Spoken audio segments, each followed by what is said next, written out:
Once again, welcome back students to your channel MNS. This is Amit Sharma. आज हम इस lecture में क्लास 11th के चैप्टर 3 ट्रिग्नोमेट्रिक फंक्शन या त्रिकोणमितीय फलन वो शुरू करने वाले हैं। तो त्रिकोणमितीय फलन को शुरू करने से पहले आपने चैप्टर 2 में संबंध एवं फलन आपने चैप्टर पढ़ा था और उसमें एक टॉपिक ये भी आया था कि त्रिकोणमितीय फलन या इनवर्स भी आया था उसमें और फलन भी आए थे। तो ट्रिग्नोमेट्रिक फंक्शंस भी आपने उसमें पढ़े थे और उनके ग्राफ भी आपने उसमें पढ़े थे। ओके स्टूडेंट्स, तो हम सबसे पहले ये देखते हैं कि ट्रिग्नोमेट्री जो है वो है क्या, और क्लास 10th में भी थी आपके पास। तो ट्रिग्नोमेट्री का बेसिकल मीनिंग है क्या? तो बेसिकल मीनिंग ट्रिग्नोमेट्री जो है वो एक ग्रीक लेटर से बना हुआ है। ट्रिग्नोमेट्री एक ग्रीक लेटर से बना हुआ है और वो वर्ड है आपका ट्रिग्नो। किससे बना हुआ है? ट्रिग्नो। और ट्रिग्नो को बीच में मैंने ब्रैकेट में डिक्टेट किया है ट्राई कॉमा गोनिया। ट्राई का मीन्स होता है 3 और गोनिया मीन्स होता है एंगल। दैट मीन्स दूसरे अदर वर्ड्स में कहें तो trigno means triangle, metry means measurement. That means measurement of triangle. In other words हम ये भी कह सकते हैं कि मेजरमेंट ऑफ ट्राइंगल। वैसे ट्रिग्नोमेट्री का मीन्स क्या हो गया? Greek letter. ये ट्रिग्नोमेट्री जो वर्ड बना है वो ट्रिग्नो से बना है जो कि ये ग्रीक वर्ड है। और ट्रिग्नोमेट्री का मीन्स क्या होगा? Measurement of triangle. और हिंदी में अगर कहें तो जैसे त्रिकोणमिति लिखा है, त्रिकोणमिति, त्रिकोण का मतलब है उसमें कितने कोण हैं? 3 कोण हैं।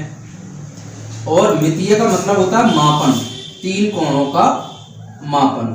अब एक ट्रायंगल बना लेते हैं, उस ट्रायंगल का नाम दे दिया हमने ए, बी और सी। अब इसमें अवयव कौन कौन से हैं? अवयव इसमें हैं, एक तो 3 तो कोण हैं इसमें,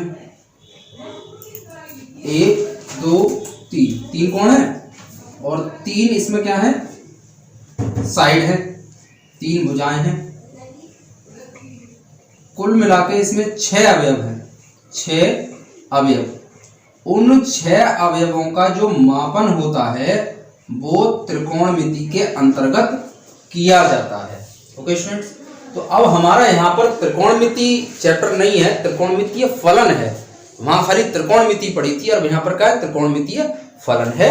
तो यहाँ पर जो हमारा कहना चाहिए इस चैप्टर में जो हम पढ़ने वाले हैं, त्रिकोणमितीय फलनों के कोणों का विस्तार पढ़ेंगे आप। त्रिकोणमितीय फलनों के कोणों का विस्तार आप पढ़ेंगे। इससे पहले आपने सिंपली क्या पढ़ा था? Sine x, cos x, ten x, उनका कन्वर्सन पढ़ा था कि साइन एक्स से हम कोसेक में कैसे चेंज करते हैं, कोस से सेक में कैसे चेंज करते हैं, टेन से कॉट में कैसे चेंज करते हैं, ये आपने पढ़ा था। लेकिन यहाँ पर क्या होगा? उसके जो कोण होते हैं उन कोणों का हम विस्तार पढ़ेंगे और कितने तरीके के वो होते हैं इस तरीके से। और बेसिकली इसका जो यूज है वो कहाँ हो रहा है? जैसे हमारे चारों ओर अंतरिक्ष में हमारे प्लैनेट्स घूमते रहते हैं, ग्रह जो हमारे घूमते रहते हैं, वहां पर हमारी त्रिकोणमिति फलन का यूज होता है। और दूसरा, लंबाई में अगर परिवर्तन हो, कोई भी चीज की छाया है किसी भी ऑब्जेक्ट पे, जैसे मान लीजिए कोई ऑब्जेक्ट और इस पर कुछ रोशनी पड़ रही है तो इसकी छाया होगी, उस छाया की जो लंबाई है उसमें जो परिवर्तन होगा वो भी हम त्रिकोणमिति फलन से ज्ञात करते हैं। और हमारा जो साइन और कॉस है बेसिकली वो किस में यूज होता है? अंतरिक्ष में स्थित वस्तुओं की स्थिति का निर्धारण करने में।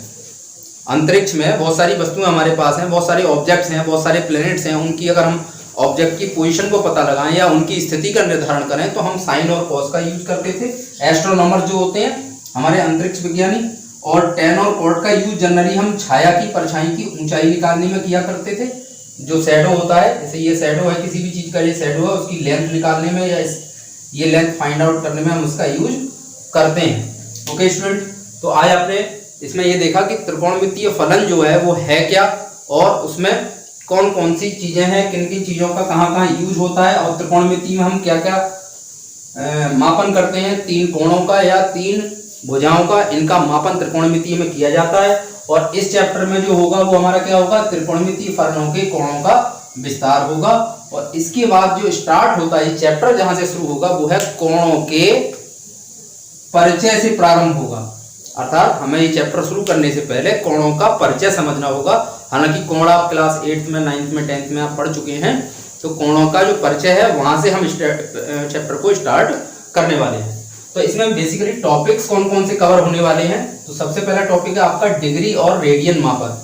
मतलब किसी भी कोण को नापने की जो इकाई है वो या तो डिग्री है या रेडियन है। नेक्स्ट आपका है त्रिकोणमिति कोणों के मापन की तालिका। मतलब जैसे साइन 30, साइन 45, साइन 60, साइन 90, ये आपने क्लास 10th में पढ़ी थी, वो हम इस पार्ट में कवर करेंगे। नेक्स्ट है एएसटीसी रूल। एएसटीसी रूल है क्या?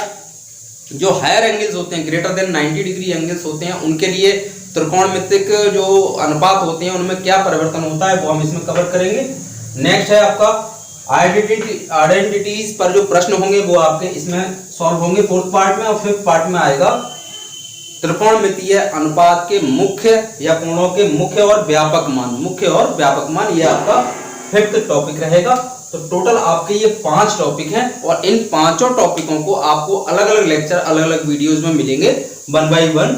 ओके स्टूडेंट्स, तो अब हम क्या करते हैं, नेक्स्ट वीडियो में आपसे मिलते हैं। सबसे पहला टॉपिक डिग्री और रेडियन मापन के साथ। जैसा कि बताया था, ये कोण जो है कोणों के परिचय से प्रारंभ होगा। ये पार्ट आपका जो है कोणों के परिचय से प्रारंभ होगा। तो उसमें सबसे पहला क्या आएगा, डिग्री और रेडियन मापन। ओके स्टूडेंट, तो बने रहिए।